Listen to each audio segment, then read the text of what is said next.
Welcome to Waredot support. How to install and activate Waredot Ultimate? Open the Waredot download link that you have received on your email. Click on the green button Download Now. Software is getting downloaded. Double-click on the downloaded file and click on Install.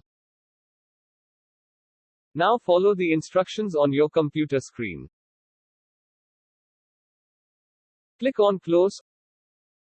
Open Waredot Ultimate from your desktop.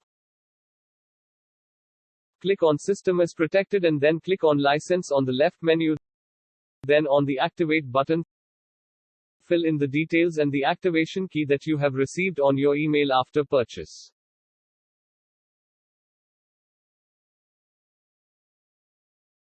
Activation is done successfully. If you have any question, visit the support portal waredot.com/support.